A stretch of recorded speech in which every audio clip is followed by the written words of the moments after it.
Alors, comme on parle de la prière, euh, quelque chose qui est insolite, et j'aimerais commencer par une question philosophique. Cette question philosophique, elle va nous amener à nous poser les questions justes sur le sens de la prière et sur ce qu'on fait mine de ne pas remarquer. La première question, c'est une question évidemment qui a été posée par les commentaires, le Rambam, Maïmonide, entre autres. C'est pourquoi la prière marche. La prière, c'est de demander à Dieu plusieurs choses. Demander à Dieu de nous sortir de notre situation, de nous sortir de nos malheurs, de nous changer de statut. Or, cela suppose que il faut apprendre à Dieu que nous sommes dans un désarroi. Cela suppose que nous n'acceptons pas la situation dans laquelle nous sommes. Donc nous prions pour nous en sortir. Alors, si celui à qui nous prions ne sait pas dans quelle situation nous sommes, c'est pas à lui qu'on s'adresse. On s'adresse aux dieux qui sont les cœurs. Donc il n'a pas besoin qu'on lui dise qu'on a la faim au ventre, qu'on aimerait avoir un compte un peu plus orné. De plus, il y a un grand principe fondamental, le principe des justes, parce que la Torah euh, l'obligation de prière a été donnée à tout à chacun, dans chacun des niveaux de l'humanité, les pieux comme ceux qui sont en devenir, les néophytes. Et pourtant, plus on devient pieux, plus il y a un besoin de prière. On sait qu'il y a un principe qui dit que quelqu'un qui est pieux, qui est foncièrement bon, eh bien, se doit d'accepter le dessein divin par humilité, par compréhension, par conscience, par le simple fait de savoir que Dieu gère mieux que moi les choses, c'est mieux que nous là où nous en sommes, donc on devrait accepter ses desseins. Or, la prière, fondamentalement, suppose de sortir de l'état dans lequel Dieu lui-même nous a mis. Alors, on a deux questions en réalité. La première question, c'est aurait-il besoin de Dieu qu'on lui fasse savoir ce dont on a besoin? Deuxième chose, c'est que si Dieu a décrété que nous soyons dans cette situation-là, malades, pauvres, toutes les raisons pour lesquelles nous prions, eh bien le fait de prier Dieu, ce serait comme le fait de ne pas accepter le décret du roi. Et à ce moment-là, comment la prière qui a été donnée par Dieu va délier un décret qui a été établi par rapport à nos mérites, par rapport au tribunal céleste, par rapport à tout ce qui a été décidé pour notre bien aussi. Il y a une histoire dans le Talmud de Rabbi Akiva qui un jour a demandé le gîte et le couvert dans un village romain, enfin dans un village près d'un village romain, un village juif, pardon, près d'un village romain, et ils lui ont refusé. Il était avec un âne, un fameux enseignement qui est assez célèbre, avec un âne pour porter ses livres, avec un coq pour le réveiller à l'aube pour pouvoir prier, et une bougie pour pouvoir étudier la Torah toute la nuit. Qu'un coup de vent a balayé sa flamme et qu'un chat a mangé son coq. Il était désemparé, il a été refusé, lui, le grand Rabbi Akiva, alors qu'il était connu. Et il a dit, Kol mader avid rachmana letavavi, tout ce qu'Hachem fait, c'est pour le bien. Et il s'est avéré, alors qu'il ne savait pas. Il a fait preuve de émouna, de foi, pas de savoir. Le judaïsme parle énormément de savoir. On doit savoir que Dieu existe, on ne doit pas y croire. On doit croire aux instances de la providence, mais le savoir, c'est la base sur laquelle la foi va s'appuyer. Donc, par contre, il y a des faits, enfin des arcanes comme ça, comme celle-ci, dans lesquelles on ne sait pas l'avenir, et pourtant on jette son dévolu sur Dieu. Et il a fait confiance à Dieu, et il s'est avéré que le visage qui était voisin des Romains s'est fait piller, et il a réagi en disant que si jamais il avait été accepté, eh bien, il aurait subi le même sort que les villageois. Si sa flamme n'avait pas été éteinte par le vent, on l'aurait vu. Si son âne avait émis son coq pareil, il aurait été vite découvert et à ce moment-là, il aurait subi le même sort que ceux qui l'ont refusé. Mais lui, avant coup, il a dit, avant qu'il ne sache, je fais preuve de foi en me disant, Kolma de Rahmana, tout ce que Dieu fait. Rahmana, c'est une des expressions, un des patronymes avec lesquels on appelle Dieu dans le Talmud. Rahmana, ça vient de Rachamim, le miséricordieux. Et c'est assez étonnant parce que le Talmud parle des lois. Il y a deux grandes instances dans la théologie juive, le chesed, la bonté et la justice. Et le Talmud, qui est un livre de loi, donc qui traite de la justice, à chaque fois qu'elle parle de Dieu, elle l'appelle Rahmana, le miséricordieux. Comme si, pour nous dire que la justice, en réalité, était la plus grande œuvre de miséricorde. Ça, c'est une parenthèse. Quand deux personnes sont en litige et qu'on on arrive à trancher avec justice et justesse entre eux, et bien on a fait preuve de miséricorde vis-à-vis du grand schéma, parce qu'on a réglé un litige qui pourrait nous paraître être assez pointu, mais pourtant, on l'a réglé. Donc, Dieu, à ce moment-là, se fait apparaître sous son attribut de Rahman, du miséricordieux. Et donc, Rabbi Akiva a accepté son dessein. Et nous, on prie tous les jours. Et lorsque les Juifs prient dans leur sidour, ils prient au travers de l'articulation de la formule des sages de la Grande Assemblée, qui était constituée de 120 sages, dont les derniers prophètes, Haggai, Zecharia, Malachi, avec d'autres prophètes également, Ezra. Donc, il y a des éléments métaphysiques, prophétiques, mais il y a aussi des éléments. Donc, il savait de quoi il parlait, et pourtant, il y a aussi des éléments extrêmement matériels. Dieu donne-nous, il y a 19 bénédictions, il y en avait 18, on en a rajouté une, et il y a 19 bénédictions qui doivent être dites 3 fois par jour. Quand on parlera du point de vue de la méditation, on en parlera. Dieu donne-nous de la connaissance, Dieu donne-nous de la santé, la subsistance, la pérennité, ramène-nous de l'exil, reconstruit le temple. Plein de choses que, comme le Zohar pourrait s'exprimer, de donnez-moi, donnez-moi. Alors que, et si on demande à Dieu de nous donner, et qu'on ne prie pas textuellement pour des choses qui sont plus hautes, c'est vrai qu'on compris de manière générale, pour l'ensemble de l'humanité. Mais on s'y inclut dedans. C'est comme si on voulait prendre au travers du fait que on pense aux autres. Mais on est quand même en train de prendre. Donne-nous de la connaissance. Et si Dieu a décrété que on devait avoir une telle connaissance et pas une autre, eh bien, rien n'y ferait. Et la prière ne devrait pas pouvoir marcher pour enrayer un décret divin. Alors, ça, c'est la grande question philosophique qui a été posée par Maïmonide, par Rabbi Yosef Elbo, par les plus grands. Et pour essayer d'amorcer une réponse, pour voir comment elle va nous euh, faire connecter avec le principe de la méditation, je vais vous poser une autre question. On va revenir au péché originel.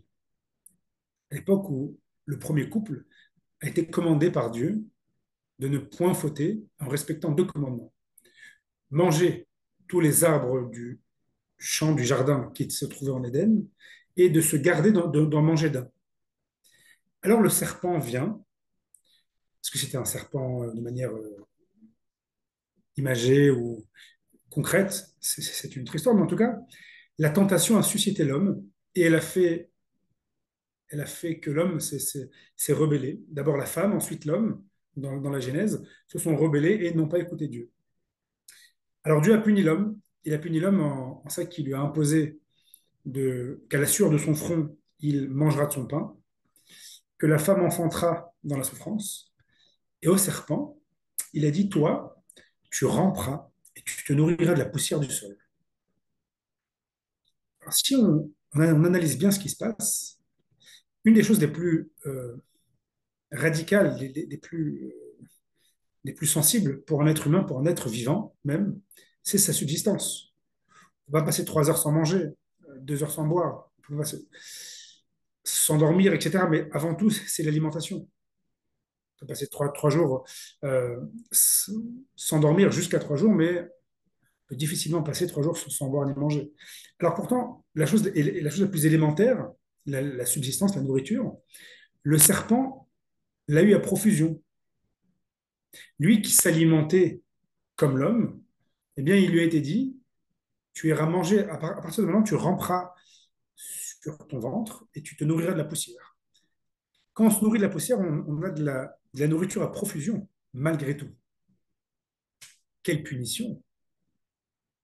C'est pas Alors que l'homme a été imposé, que la terre, elle qui a en quelque sorte s'est montrée complice, d'aller lui qui allait devoir la travailler à la sueur de son front, et le serpent, qui est la cause quand même, hein, la cause de tout, eh bien lui, il allait avoir une subsistance à profusion. C'est une question qui a été posée dans un autre schéma par les élèves de Rabbi Shimon Bar Yochai. Ils lui ont dit, ça se trouve dans le traité de Yoma, page 76, ils lui ont dit pourquoi Dieu a-t-il, lorsque les Israélites étaient dans le désert, lorsqu'ils sortaient d'Égypte, ils sortirent d'Égypte, ils avaient un pain quotidien, la manne, chacun d'après sa ration. Et les élèves de Rabbi Shimon ont demandé à leur maître, pourquoi est-ce que Dieu n'a-t-il pas fait quelque chose de plus généreux et de plus général, en ça qu'il aurait fait tomber des tonnes de manne euh, pour 40 ans, la manne étant un pain céleste, donc elle n'avait pas réellement de raison de pourrir. Hein. Et chacun aurait pioché suivant son aise. Dieu veut donner. Il a créé ce monde pour prodiguer du bien à ses créatures. Et là, on voit qu'il a fait au compte-goutte. Non seulement il a fait au compte-goutte, mais il a fait d'après euh, chacune chacune des familles, par famille, ceux qui en avaient pris plus, eh bien, ça pourrissait. Le Shabbat, il ne fallait pas en prendre, il fallait en prendre une double ration le vendredi, mais surtout pas aller dans les champs en prendre le Shabbat. C'est la fameuse histoire du premier transgresseur du Shabbat, le père des Tselophrades, qui sont partis au-delà pour aller cueillir. Alors là, on voit quelque chose de complètement différent, complètement extrême. Au serpent à qui qu'il fallait punir, Dieu lui a donné en profusion. Et aux Israélites qui avaient fait l'effort, parce que pas tout le monde est sorti, hein, un cinquième, certains disent un vingtième, pas tout le monde n'est sorti d'Égypte, pas tout le monde a eu cette force de croire en Dieu. Et le prophète Jérémie, lorsqu'il s'adresse au peuple d'Israël, il dit L'Echter hacharai bamidbar, be'eretz lo zorwa, tu m'as suivi dans le désert, dans une terre aride, sans, sans bagage, sans subsistance, tu t'es jeté à l'eau, plutôt à terre. Et à eux, il leur a été donné une subsistance qui est teintée d'angoisse. Nous nourrirons-nous demain? Comment ferons-nous pour nourrir nos enfants? Aujourd'hui, la subsistance est là, mais demain, elle n'est pas là. Et ceux qui en gardaient, eh bien, elles pourrissaient. Alors, on voit un schéma complètement différent. Ça, me, ça nous amène à une autre question, une autre question des Rishonim. Une question des commentateurs médiévaux qui se demandent est-ce que lorsqu'on a une épreuve dans la vie, est compris, est-ce que l'épreuve, est-ce que la prière a fonction de nous sortir de l'épreuve? Au contraire, l'épreuve est là pour nous susciter la prière. Comme si il se demande, il se pourrait, pour Dieu, tout est possible. Et philosophiquement, métaphysiquement, tout peut être, du moment qu'il a de la cohérence logique, on peut comprendre qu'une épreuve dans laquelle un homme est mis, eh bien, aux yeux de Dieu, euh, maximiser ses mérites. Ou bien non, que lorsqu'une personne manque de prière, et là, de plus en plus, on s'approche du point crucial de la prière, de ce que représente la prière. Lorsqu'une personne est en manque de prière, est en manque de l'effet que la prière amène, eh bien Dieu lui met une épreuve. Comme la grande épreuve des patriarches, dont les mères étaient stériles. Pourquoi? Parce que le Midrash nous dit que Kadosh Baruch Hu mitave les tfilatam shel tzadikim. Dieu, c'est un mot qu'on n'oserait pas dire si ce n'est que les sages l'ont dit, et mitave, il a un désir. Évidemment, c'est une image parce que Dieu n'a pas de désir, il est dans l'immobilisme absolu, lui étant hors du temps, mais il a un certain désir, qu'on ne comprend pas, de la tfila des gens pieux. Donc pour ça, il les a rendus stériles. Parce qu'une prière d'une femme qui attend un deuxième enfant face à une prière d'une femme qui est dans la souffrance permanente de cette frustration élémentaire de ne pas avoir d'enfant, eh bien, elle fend le cœur. Là, on voit encore que c'est parce qu'il avait un besoin, une nécessité, une envie, un désir de prière que Dieu les a mis dans cette épreuve-là de la stérilité. Alors ça sert à quoi la prière? Puisque finalement, on voit que ceux qui ne méritent pas ont, ceux qui méritent n'ont pas, et le tout peut tourner autour de la prière. À la première question, qui est Dieu aurait-il besoin qu'on lui apprenne la situation dans laquelle nous sommes? Eh bien, c'est la question en réalité des élèves de Rabbi Shimon. Pourquoi Dieu n'a-t-il pas donné à profusion? Il a répondu par un exemple. Il a répondu par une allégorie. C'est comme l'histoire d'un roi, je vous le lis, qui aurait donné suffisamment à son fils d'or une fois par an. Que se passe-t-il? Eh bien, le fils irait revoir son père à rendez-vous fixe une fois par an. Voilà. Si je te donne de l'argent suffisamment que tu te sustentes une fois par an, eh bien, tu ne me reviendras qu'une fois par an. Telle est ainsi faite la nature humaine. Et plus que ça, la nature de l'être vivant. Tandis que si je te maintiens au compte-goutte dans cette tension, dans cette angoisse presque élémentaire, eh bien, tu viendras me revoir tous les jours et tu créeras le lien. Déjà, on comprend un peu plus le but de la prière. C'est pour ça que le serpent, que Dieu ne voulait pas voir dans, dans, dans sa garde, eh bien, lui, on lui a donné à profusion. Tiens, prends, va-t'en. Prends tout ce que tu as besoin. Ne me sollicite pas. Je ne veux pas de ta sollicitation. Tandis que les Bnei Israël, ceux qui étaient alors les chéris de Dieu, ceux qui avaient fait tous les sacrifices, il les a maintenus dans un état de tension à chaque fois. À chaque fois demandé, et à chaque fois qu'il suscite une accroche, une dépendance à Dieu. Car sans cette dépendance à Dieu, eh bien l'homme, déjà vivant dans un monde dans lequel il ne voit pas Dieu, dans lequel sa nature euh, grossière le porte à s'imaginer être le maître du monde, le maître de son monde, il lui est très facile de glisser et de se prendre pour Dieu. En tout cas, de ne plus en avoir besoin. Alors Dieu le met toujours dans un état de tension, dans un état de fragilité, faisant en sorte qu'il doive lui le réalimenter, refaire contact avec lui. Et c'est pour ça que le Maharal de Prague nous fait remarquer que tout dans la vie d'un homme ou d'une femme, est fragile. Il a, il a besoin de manger, sans quoi ses forces le lâchent, il s'affaiblit. Il a besoin de dormir, il a besoin de vêtements, de subsistance. Il est dépendant de la volonté des autres, de son patron, de ses affaires, de la confiance qu'on lui porte, de son image. Et tout dans ces dépendances-là, eh bien, le met au milieu d'une certaine fragilité existentielle qui fait que pour combler cette fragilité, il n'a pas d'autre choix que d'aller espérer dans un rocher, comme disait David Ameller dans un de ses derniers psaumes. Tu es mon rocher, en toi j'ai mis ma foi. Le rocher, c'est quelque chose de stable, de périn. C'est ainsi que la première question est répondue. Dieu aurait-il besoin qu'on lui fasse savoir? Non. J'ai besoin de faire savoir à Dieu pour avoir conscience de ma dépendance vis-à-vis de lui. Parce que le jour où je n'aurai plus de conscience de ma dépendance vis-à-vis de lui, je couperai ce cordon hyper élémentaire qu'il y a entre la créature et son créateur. Eh bien, je n'ai plus de possibilité de me réaiguiller dans un monde qui est tellement embrouillé, embrouillant, qui est tellement tiraillant que la prière reste encore le dernier lien qu'il y a entre un monde de l'au-delà et un monde de ce monde-ci.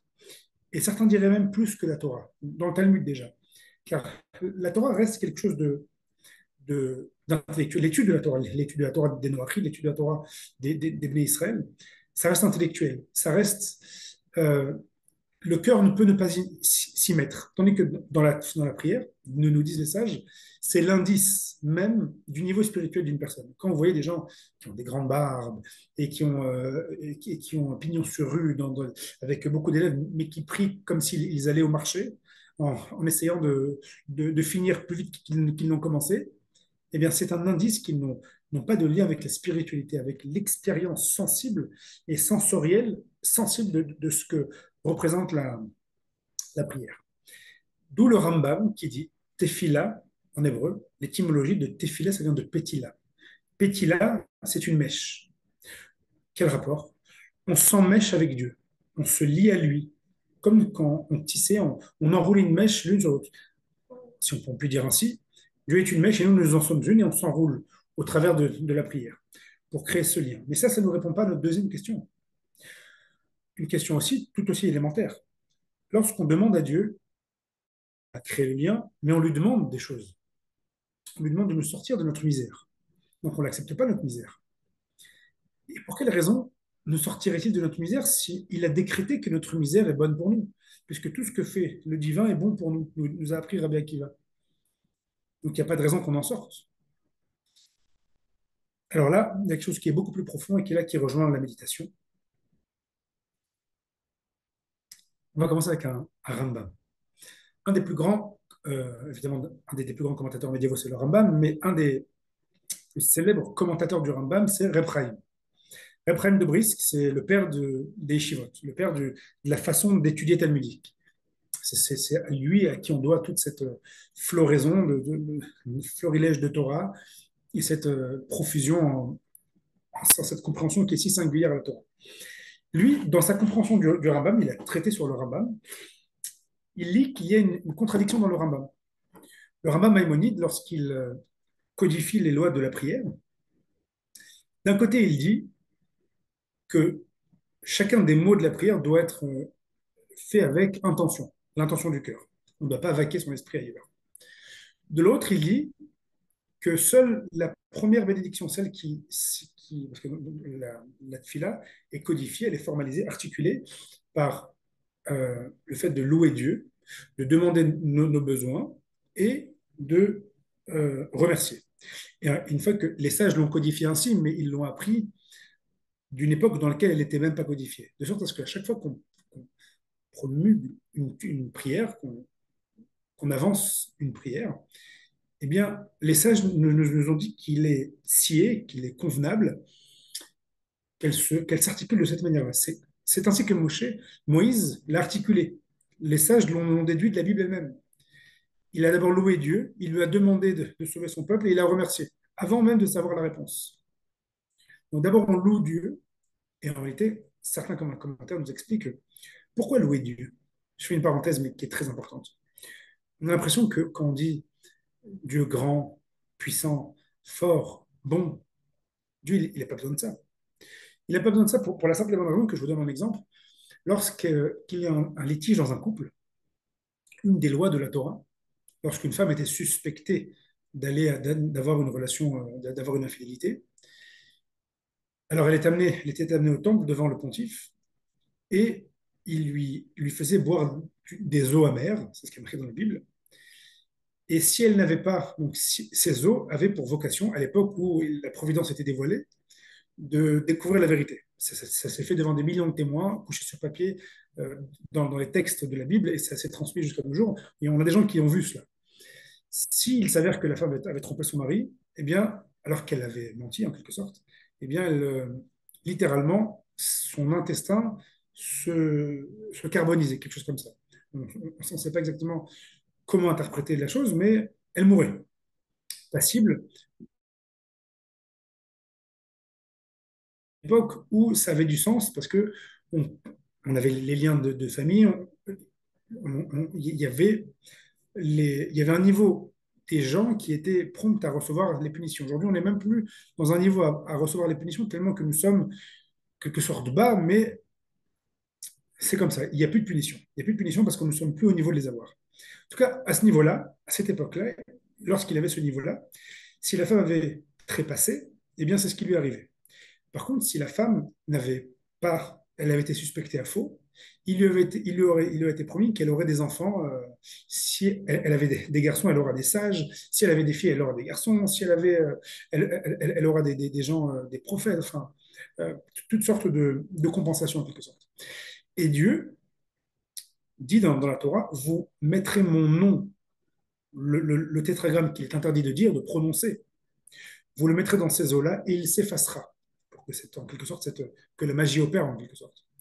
Alors Dieu, qui est prêt à effacer son nom pour un simple litige de couple, nous montre son humilité. Donc c'est pas lui qui a besoin qu'on le loue. D'ailleurs, c'est les hommes qui le louent. Pourquoi le loue-t-il? Parce que une personne a beau être gentille avec soi, avec l'autre, elle a beau être avenante, elle a beau être serviable. Si nous ne lui accordons pas de la valeur, eh bien tout ce qu'elle nous fait n'a pas de valeur. C'est pas reçu. On se met devant le Dieu éternel en, en comprenant qu'il est la toute-puissance, à ce que lorsque nous nous approchons de lui, nous considérons la valeur que nous avons en tant qu'être humain de pouvoir nous approcher de lui, et surtout du cadeau, de l'offrande qu'il nous fait de pouvoir nous laisser l'approcher. Tandis que si on se familiarisait avec le divin, croyant qu'il est un membre de comme parmi nous, eh bien, on perdrait tout caractère élevé, tout caractère solennel. Donc, le Rambam dit que, comme ce que Moshe Rabbeinu nous a appris, on loue Dieu, on demande nos besoins et on le remercie. On le remercie même avant de les avoir reçus parce on fait, là, on fait travailler notre foi, pas notre savoir. On fait travailler notre foi étant certain, c'est quoi la foi, la émouna? La émouna, en réalité, c'est de, c'est la fiabilité. On a foi en quelque chose. J'ai foi qu'il respectera sa parole. J'ai foi qu'il me prendra en grâce. Je ne le sais pas. Si ça avait été du savoir, ça aurait pas été de la foi. La foi, c'est pas douter de l'existence de quelqu'un. On doit savoir l'existence de Dieu. Mais avoir la foi en lui, c'est même s'il ne m'a pas assuré de son amour, eh bien j'ai foi qu'il le fera, comme face à un père, un parent. J'ai foi que par son amour, eh bien, il exaucera ma demande. Donc, on lui dit merci avant d'avoir été exaucé pour manifester notre foi. Alors, le Rambam, il y a une contradiction dans le Rambam qui, d'un côté, nous dit que toute la formulation de la prière doit être faite avec intention, et de l'autre, que seule la louange, donc les trois premières bénédictions, relève et il dit qu'en fait, il y a deux dynimes, il y a deux lois foncièrement différentes de manière essentielle dans la tfila. La première, c'est d'avoir l'intention de ce qu'on dit. Mais que si on n'a pas l'intention de ce qu'on dit, a posteriori, on a été rendu quitte de la prière codifiée. Mais il y a quelque chose qui ne nous rendrait pas quitte. À part les trois prières, les trois louanges, c'est le fait, et je vous le lis dans les mots, chez Kaven, chez Omed Betfila Lifnameler, quelle est l'intention qui ressente qu'il est devant Dieu lorsqu'il prie. Et c'est la deuxième loi qui se cache derrière la tfila. Il y a l'intention, la formulation, telle que les sages l'ont formulée, et il y a le fait de se présenter devant le roi. Et lorsqu'on se présente devant le roi, ça c'est une intention que si on n'a pas, si on vaque, si on récite notre prière avec, comme un corps sans vie, comme ce que les sages le disent, on n'est pas quitte de la prière. Parce que la prière, avant tout, c'est de se présenter devant le roi. Et pourquoi c'est se présenter devant le roi qui est l'essence de la prière? Car lorsqu'on se présente devant le roi, le sabbat de Kelem l'explique, il y a quelque chose qui s'opère dans la prière. Il y a un niveau qui augmente. Il y a une prise de conscience qui est différente. Et là, c'est comme ça qu'on répondra à notre question, comme ça que les commentateurs y répondent, ce qui a été décrété sur le mois d'hier n'est pas décrété sur le mois d'aujourd'hui. Donc je ne délie pas un décret divin. Je fais en sorte que j'évolue et que je ne suis plus sujet au décret d'hier.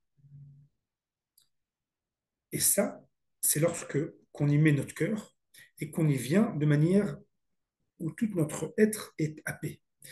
Et avant de faire cette jonction avec la méditation, qui est en réalité le socle sur lequel la tfila se tient, le Midrash nous dit que Caïn, lorsqu'il a tué Evel, son frère, il dit à Dieu, ma faute est-elle si grande?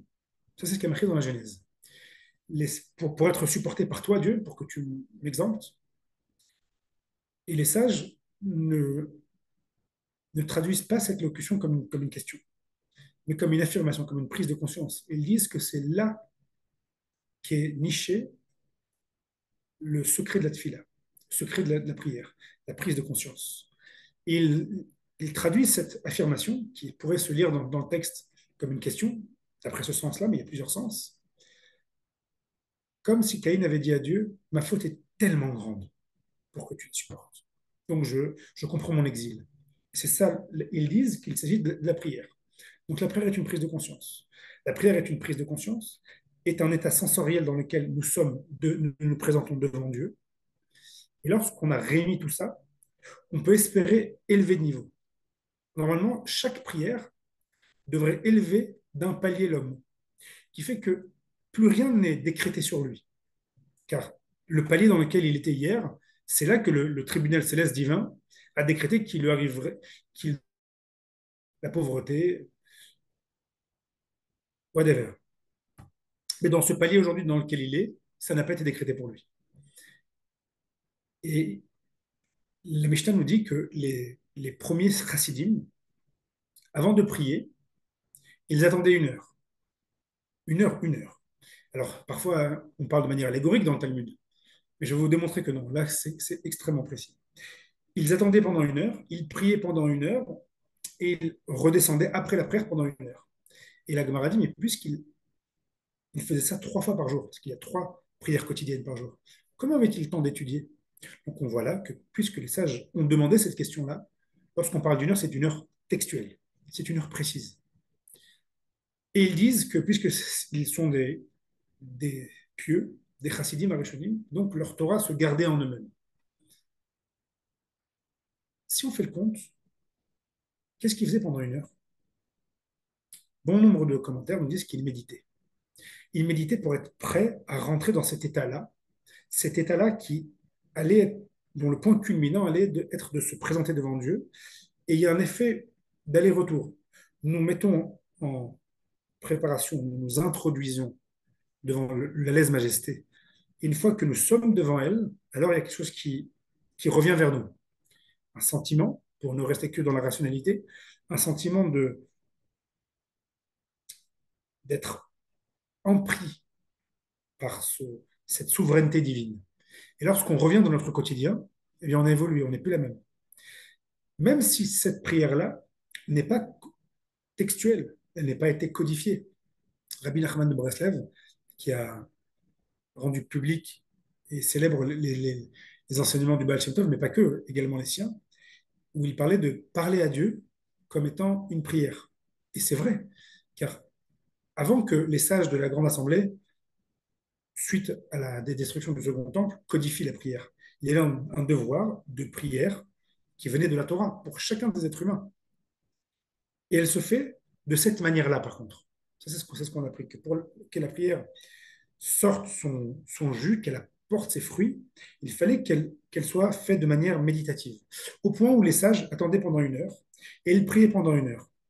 Si la Mida, donc le principal de la prière, est composé de 560 mots, et qu'une heure, c'est 3600 secondes.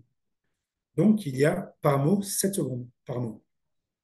Donc, quand on dit, on formule, on articule quelque chose pendant 7 secondes, alors, il y a une question du Rav Avi Kaplan de savoir comment il faisait. Disait-il un mot et attendait-il 6 secondes pour le méditer, ou bien étirait-il leur mot pendant 7 secondes? En tout cas, d'un côté ou comme de l'autre, cette chose-là permettait de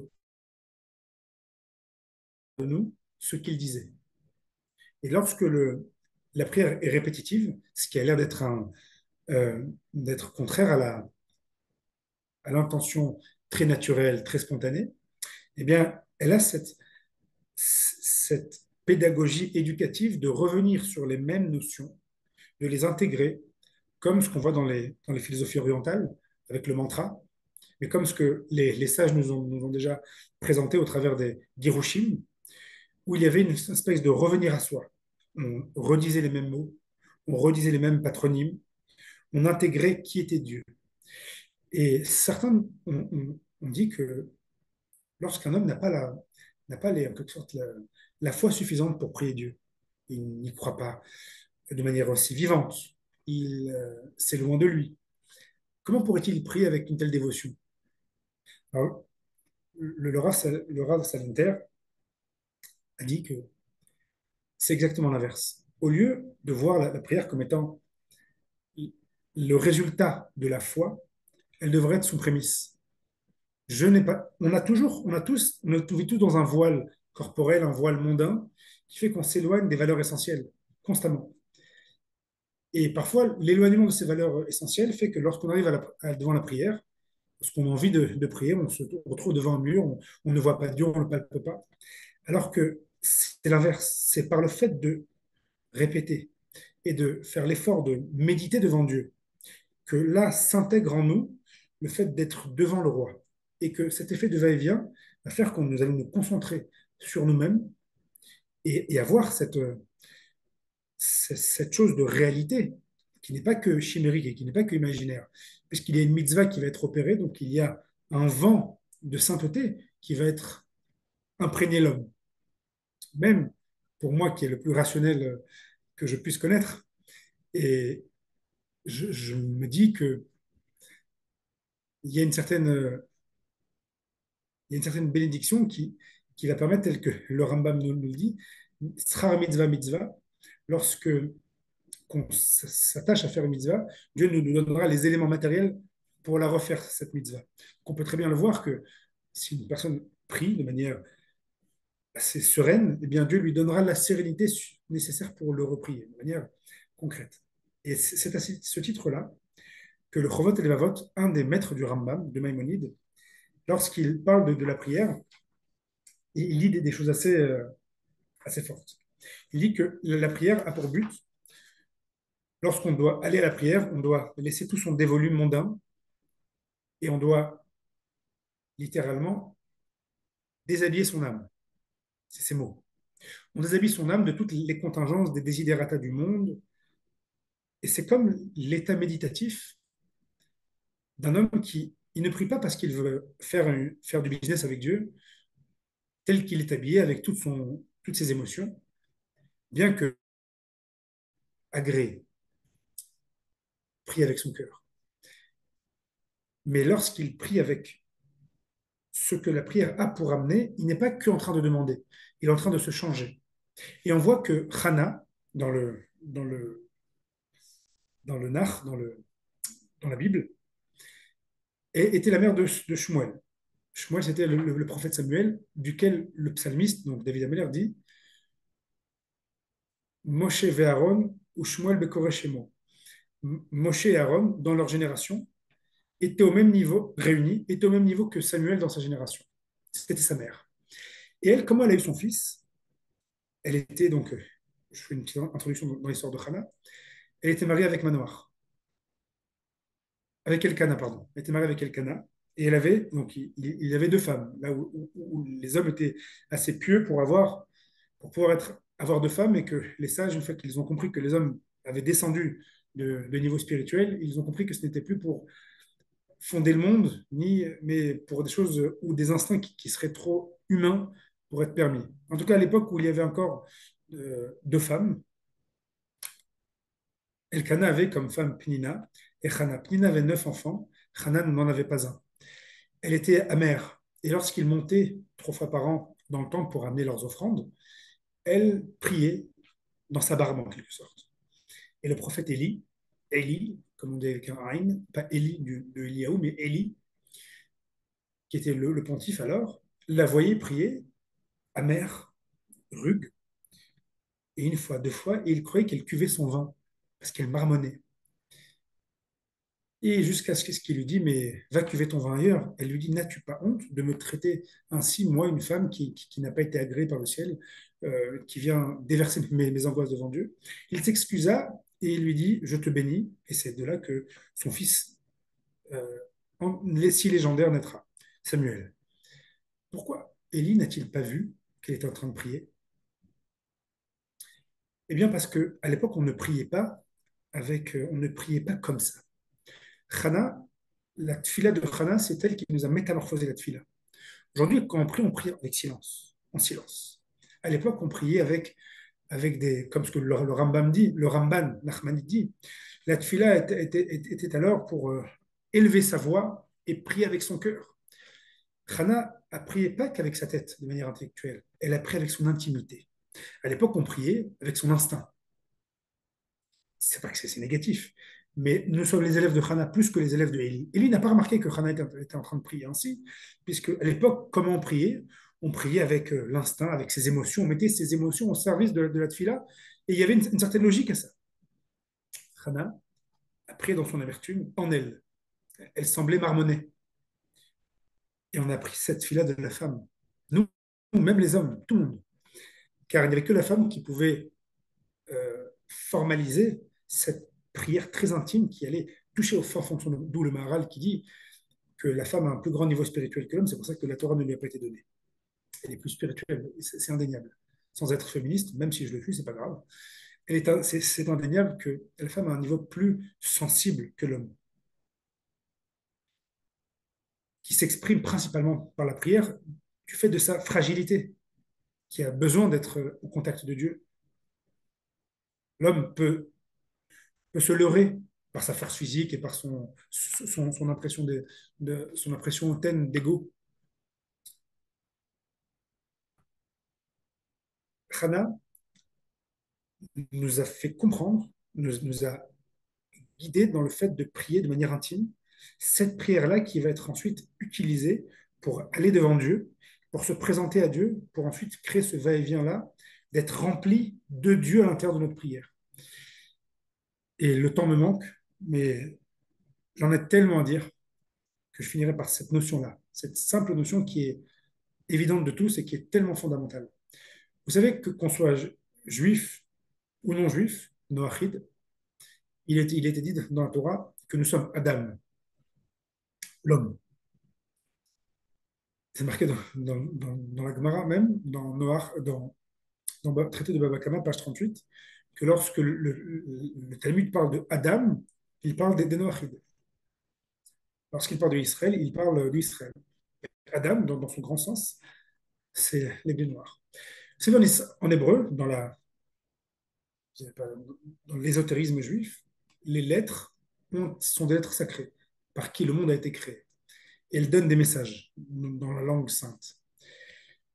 Et parfois, on peut comprendre les messages que ces lettres donnent au travers des arrière-lettres. C'est-à-dire que, je vous donne un exemple, quand on dit Aleph, c'est Aleph, Lamed, P. Ça, c'est Aleph, Aleph. Dans le Aleph, il y a le Lamed, et il y a le Fait. Donc Aleph, c'est Aleph, Lamed, P. Dalet, c'est Dalet. Dalet, Lamed, Taf. Même, c'est même, de même. Je vais vous montrer. Ici, vous n'arrivez pas à le voir. Adam, c'est Aleph, Daled, même.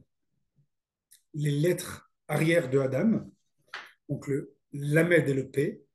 Le Daled, c'est le Lamed et le Taf. Le même, c'est le même et le même. C'est deux mêmes qui font même. Vous savez ce qu'on obtient avec ça? Sans rajouter, sans faire de blabla, la gématria, le kollel, qu'on n'arrive jamais à voir à égaliser.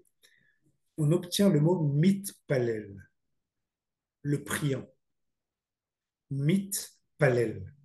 Les lettres arrière de Adam, l'homme, c'est mitpalel, celui qui prie. C'est pas un adjectif, c'est le priant. En hébreu, on appelle ça le poel. C'est celui qui fait l'action de prier. Adam, et lorsque dans la Genèse, Dieu créa l'homme, il créa tout son monde, et il dit que il n'y avait pas encore de pluie, pourtant il avait créé les pluies, car il n'y avait pas encore d'homme pour prier pour que les pluies tombent. Et là, tout le monde se demande, mais Dieu a créé son monde et tout ce qu'il implique, dans le but qu'il y ait de la verdure, que l'écosystème commence à marcher. Eh bien, s'il n'y avait pas eu l'homme qui prenne conscience qu'il fallait prier pour que ce monde marche, eh bien, le monde n'aurait pas marché. L'essentiel de l'homme, c'est la prière. Pas dans le sens où pour avoir, mais pour être. Lorsqu'un homme prie, il devient un homme. David Amelech, le psalmiste, dit Va'ani tefila. Il n'a pas dit je suis le roi, il n'a pas dit je suis le sage. Va'ani tefila. Je suis prière. Je ne suis que prière parce que la prière, c'est pas pour avoir. La prière, c'est pour créer ce lien continu entre la créature et son créateur et ainsi réaliser ce dessein profond avec Dieu. Et c'est rentrer aussi dans cet état méditatif conscient de ce qui est le plus profond en l'homme, son lien avec son créateur et de fait son lien avec lui-même. Voilà, je pense qu'on est arrivé au temps et c'est le temps de vos questions.